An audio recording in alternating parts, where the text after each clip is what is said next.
ओम शांति। 10 मार्च 2022। बाबा के महावाक्य। मीठे बच्चे, भगवान जिसे सारी दुनिया याद करती है वह तुम्हारे सम्मुख बैठा है। तुम ऐसे बाप से पूरा वर्षा ले लो, भूलो मत। प्रश्न: बाप की श्रीमत पर यथार्थ चलने की शक्ति किन बच्चों में रहती है? उत्तर: जो अपना सच्चा सच्चा पोता मेल बाप को सुनाकर हर कदम पर बाप से राय लेते हैं। बाप से राय ली तो उस पर चलने की शक्ति भी मिल जाती है। बाप बच्चों को श्रीमत देते हैं। बच्चे उस कमाई के पीछे यह कमाई मिस नहीं करो, क्योंकि वह पाई पैसे की सारी कमाई खत्म होने वाली है। हर बात में श्रीमत लेते बहुत खबरदार रहो। संभाल कर चलना है, अपनी मत नहीं चलानी है। गीत: छोड़ भी दे आकाश सिंहासन। ओम शांति। अभी बच्चे सम्मुख बैठे हैं। किसके? बेहद के बाप और दादा के। यह बड़ी वंडरफुल चीज है।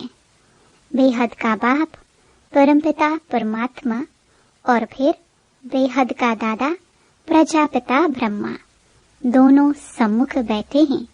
किसके? बच्चों के। तो यह जैसे ईश्वरीय कुटुंब परिवार बैठा है और बेहद का बाप बैठ बच्चों को पढ़ा रहे हैं अथवा सहज राजयोग सिखला रहे हैं। यह बुद्धि में रहे तो खुशी का पारा भी चढ़े। गीत भी ऐसे कहते हैं कि बाबा आओ, इस समय बहुत दुख है। आह्वान करते रहते हैं और यहाँ तुम्हारे सम्मुख बैठे हैं। तुम जानते हो बेहद का बाप इस दादा द्वारा हमको पढ़ा रहे हैं। बच्चों में भी नंबरवार पुरुषार्थ अनुसार बुद्धि में निश्चय है। बैरिस्टरी पढ़ते हैं तो जरूर निश्चय होगा ना। यह हमको बैरिस्टरी पढ़ाते हैं। फलाना सर्जन हमको सर्जरी सिखला रहे हैं। यह ऐसी वंडरफुल चीज है कि अभी अभी कहते हैं हमको पक्का निश्चय है। बेहद का बाप निराकार हमको पढ़ाते हैं, राजयोग सिखलाते हैं। अभी अभी कहाँ बाहर दूर गए तो निश्चय टूट पड़ता। वंडर है ना। भगवान जिसको सारी दुनिया याद करती वही बच्चों के सम्मुख बैठ कहते हैं, बच्चे अब अच्छी रीति बाप से वर्षा लेने का पुरुषार्थ करो। समझते भी हैं फिर सेकंड में भूल जाते हैं। तुम बेहद के बाप के सम्मुख बैठे हो और श्रीमत पर चलना है कदम कदम पर। लेकिन चलेंगे वही जिनका सारा समाचार बाप को मालूम होगा। बच्चों की रहनी करनी आदि का पूरा समाचार बाप के पास आना चाहिए तो बाप को भी मालूम पड़े और उस रीति फिर समय प्रति समय राय देते रहें। कदम कदम पर श्रीमत लेनी पड़े। यह है गॉड फादरली यूनिवर्सिटी। इसमें अच्छी रीति पढ़ना है। ऐसे नहीं आज पढ़ा फिर कब कोई काम पड़ा तो पढ़ाई मिस कर दी। वह सब काम है पाई पैसे के। इस दुनिया में मनुष्य जो भी कमाई करते हैं वह कोई रहने वाली नहीं है, सब खत्म हो जाने वाली है। बाप कमाते हैं बच्चों के लिए। समझते हैं पुत्र पोत्रे पर पोत्रे खाते रहेंगे। फिर बच्चा जब बाप बनेंगे तो वह अपने बच्चों के लिए कोशिश करेंगे। अब तो विनाश सामने खड़ा है तो बाप को जब बच्चों के पोतामेल का मालूम पड़े तब तो मत दे। कदम कदम पर पूछना पड़ता है। ऐसे नहीं कोई विकर्म हो जाए। यह है बेहद का घर। बाप ऐसे बैठ समझाते हैं जैसे हूबहू हद के घर में लौकिक बाप समझाते हैं। सब बच्चे जानते हैं हम ब्राह्मण हैं। कोई से पूछो भगवान तुम्हारा क्या लगता है तो कहेंगे वह तो सबका बाप है। फिर पूछो वह कहाँ रहते हैं तो कह देंगे सर्वव्यापी है। बेहद के बाप को नहीं जानते। तुम बच्चे अभी बाप को यथार्थ रीति जानते हो तो तुम्हें दैवी मत पर चलना है। बाप आए हैं देवी देवता बनाने के लिए। कदम कदम श्रीमत पर चलना पड़े। पंडे लोग यात्रा पर ले जाते हैं तो खबरदार करते रहते हैं, कहते हैं संभल कर चलो। ऐसे भी बहुत हैं जो तीर्थों आदि की नहीं मानते हैं। तीर्थ माना भक्ति, तीर्थ को ना माना गोया भक्ति को ही नहीं माना। भक्ति मार्ग आधा कल्प चलता है। भगवान की खोज करते रहते हैं, बहुत भावना रखते हैं, शिव के आगे बहुत जाते हैं, समझते हैं भगवान का दीदार हो जाए, यह है भावना। फिर साक्षात्कार हो जाता है तो बहुत खुश हो जाते हैं, समझते हैं हमको भगवान मिल गया, कृष्ण मिल गया, हनुमान मिल गया, बस अब तो हमारी मुक्ति हो गई। परंतु मुक्ति तो कोई की होती नहीं। अब बाप अच्छी रीति बैठ समझाते हैं, मीठे बच्चे अब एक तो सबको बाप का परिचय दो। इस समय सब निधन के हैं, तुम भी निधन के थे। अब बाप द्वारा तुम सब कुछ समझते जाते हो। कहते हैं ना हम नीच पापी हैं। भला ऐसा नीच किसने बनाया, किसको भी मालूम नहीं है। कोई भी अपने को मूर्ख नहीं समझते हैं।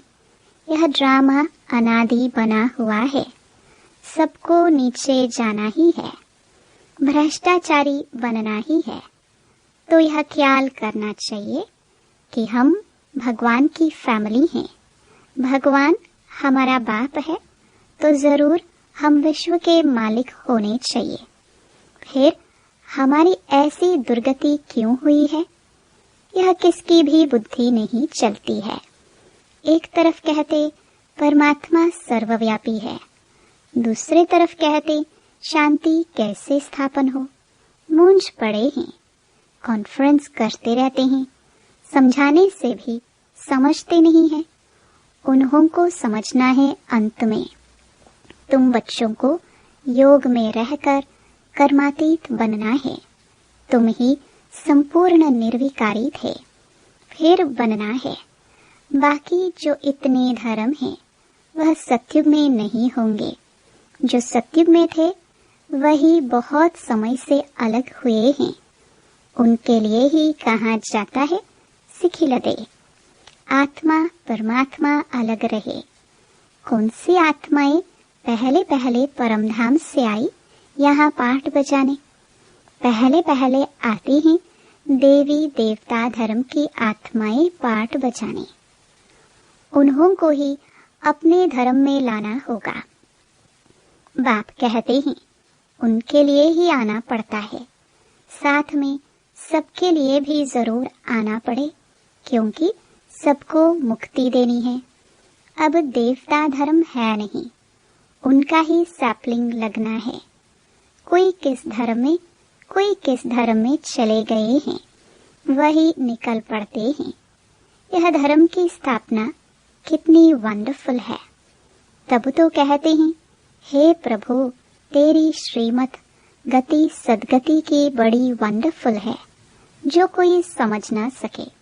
देवी देवता धर्म की स्थापना कैसे होती है। इतना समय जो पतित देह अभिमानी बन पड़े हैं, उनके लिए फिर देही अभिमानी बनना, इसमें मेहनत लगती है। घड़ी घड़ी भूल जाते हैं। बाबा कहते हैं उठते बैठते मुझे याद करो। विकर्मों का बोझा तुम्हारे ऊपर बहुत है, सुख भी तुमने बहुत देखा है, दुख भी तुमने बहुत देखा है। अब फिर दुख से तुमको सुख में ले जा रहा हूँ, तो श्रीमत पर चलना पड़े और फिर औरों को भी याद दिलाते हैं। सृष्टि चक्र का राज समझाना बड़ा सहज है। उनको ही त्रिकालदर्शी कहा जाता है। बाबा ने समझाया है, बोलो भगवान के तो तुम बच्चे हो ना। भगवान है स्वर्ग का रचयिता, तो भगवान से जरूर स्वर्ग का वर्षा मिलना चाहिए। यह बात तुम ही जानते हो और तुम ही पूछ सकते हो। कहते हैं ईश्वर ने पैदा किया तो तुम ईश्वर के वारिस होने चाहिए ना। ईश्वर बाप स्वर्ग का रचयिता, फिर तुम नरक में क्यों पड़े हो? यह तो तुम जानते हो, हम पहले स्वर्ग में थे। रावण ने हमको नरक में ढकेला है। रावण क्या चीज है यह भी कोई नहीं जानते। तुम याद दिला सकते हो, भारत ही प्राचीन स्वर्ग था और भारतवासी स्वर्ग के मालिक थे। अब ही भारत नरक बना है। यह खेल बना हुआ है। राम राज्य और रावण राज्य आधा आधा है। यही खेल है। फिर उनके बीच में क्या होता है वह भी डिटेल बैठ समझाते हैं। कोई कोई बच्चे निश्चय बुद्धि हैं जो समझते हैं हम बाप के सामने बैठे हैं। बाबा त्रिनेत्री त्रिकालदर्शी है, त्रिमूर्ति है। ब्रह्मा विष्णु शंकर का भी रचयिता है। त्रिमूर्ति शिव के बदले त्रिमूर्ति ब्रह्मा का नाम रख दिया है।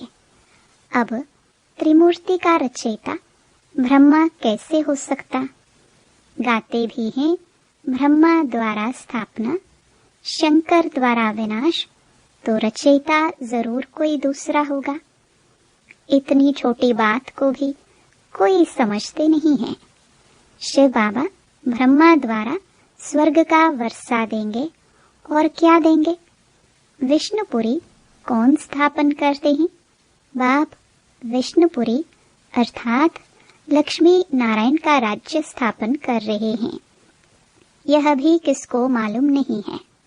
विष्णु का अलग चित्र बनाए, उनको नर नारायण कहते हैं, और लक्ष्मी नारायण का फिर अलग अलग बना दिया है। चित्र कैसे वंडरफुल बना हुआ है। तुम बच्चों को प्रदर्शनी में समझाना होता है। प्रदर्शनी हो और बच्चे अपने ही धंधे में लगे रहे तो थोड़े ही समझेंगे कि इसने बाबा को पहचाना है। बाप समझ जाते हैं। यह खुद ही पूरा समझा हुआ नहीं है, तब तो सर्विस पर नहीं भागते हैं। नहीं तो झट सर्विस पर भागना चाहिए। अंधों की लाठी न बने तो गोया खुद ही अंधे हैं। बाबा को जानते नहीं। किसको कहना थोड़े होता है कि तुम सर्विस पर जाओ। आप ही आना चाहिए। बाबा हम सर्विस पर जा सकते हैं, आप परमिशन दो। बाबा जानते हैं कौन कौन सर्विस कर सकते हैं। ऐसा कोई लिखता नहीं है कि बाबा हम रेडी हैं। मनुष्य को कौड़ी से हीरे जैसा बनाना है। अगर 10, 20, 50 रुपया नहीं कमाया तो क्या हुआ? बहुतों का कल्याण करना है, परंतु पूरी पहचान नहीं। कोटों में कोई जानते हैं। हमारे पास भी थोड़े बच्चे हैं सर्विसेबल, जिनको टेलीग्राम करके बुलाना पड़ता है। आप ही नहीं कहते हैं बाबा हम तैयार हैं। बाबा देखते हैं किसको सर्विस का शौक है। मनुष्य जो जानवर मिसल बन पड़े हैं उनको देवता बनाना है। तुम बच्चों को निरहंकारी बनना है। हेड में तो बड़ी नम्रता चाहिए। बाप कितना निरहंकारी है। कोई कोई बच्चों में बहुत अहंकार है। जैसा कर्म मैं करूंगी मुझे देख और भी करेंगे। उसका दंड उनकी अवस्था गिर पड़ेगी। बाबा कहते हैं, बच्चे, तुम्हें सब कुछ अपने हाथ से करना है। बाबा कैसे साधारण रीति से पढ़ाते हैं। मनुष्य तो समझते हैं वह सर्वशक्तिमान है, क्या नहीं कर सकते हैं, परंतु बाबा कहते हैं, मुझे तो सर्वेंट बनकर आना पड़ता है। कहते भी हैं, हे ज्ञान के सागर पतित पावन आओ, सुख के सागर आओ, आकर हम पतितों को पावन बनाओ। बाप को आकर ऐसी सर्विस करनी पड़ती है। कहाँ आकर रहना पड़ता है, कैसे कैसे विघ्न पड़ते हैं। लाखा भवन को आग लगाते थे, सभी प्रैक्टिकल में हो रहा है। बाबा तो सारे पाठ को जानते हैं, हम नहीं जानते। बाप कहते हैं, मुझे आना पड़ता है। भगवान खुद कहते हैं, मुझे गाली खानी पड़ती है, सबसे जास्ती गाली मैं ही खाता हूँ। भक्ति मार्ग में भी गाली ही देते हैं। 3 पैर पृथ्वी के भी नहीं मिलते, फिर भी कितना निरहंकारी पने से पाठ बजा रहे हैं। मम्मा बाबा बच्चों को सिखलाने के लिए सब कुछ करते हैं। कितना नीचे उतरना पड़ता है, पतितों को पावन बनाना है। मूत पलिती कपड़ों को धोना है तो धोबी भी हैं, सोनार भी हैं। सबको गला गला कर सच्चा सोना बनाते हैं। अच्छा, मीठे मीठे सिखिलदे बच्चों प्रति माता पिता बाप दादा का याद प्यार और गुड मॉर्निंग। रूहानी बाप की रूहानी बच्चों को नमस्ते। धारणा के लिए मुख्य सार। पहला, बाप समान निरहंकारी नम्रचित बनना है। अपनी सेवा अपने हाथ से करनी है। किसी भी बात में अहंकार नहीं दिखाना है। दूसरा, सर्विस के लिए सदा तैयार रहना है। सर्विस के लिए स्वयं को आपे ही ऑफर करना है। कौड़ी जैसे मनुष्यों को हीरे जैसा बनाने की सेवा करनी है।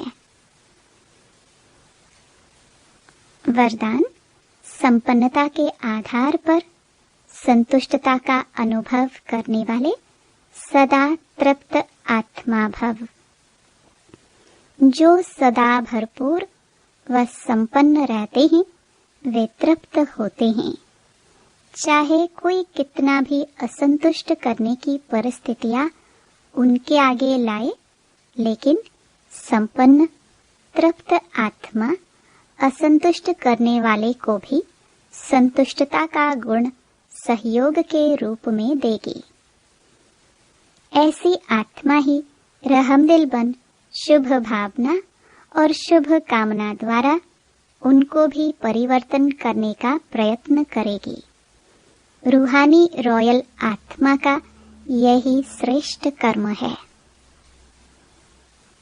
स्लोगन, याद और सेवा का डबल लॉक लगाओ तो माया आ नहीं सकती।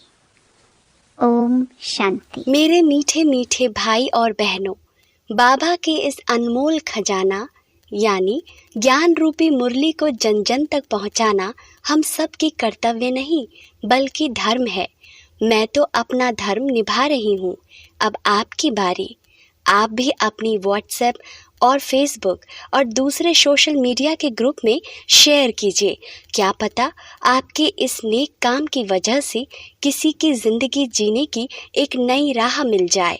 और हाँ, आप भी इस YouTube चैनल को सब्सक्राइब कर लीजिएगा ताकि आपको भी रोजाना बाबा की मुरली को सर्च करना ना पड़े। शिव बाबा की अमृत वर्षा हम सब पर ऐसे ही बरसते रहे।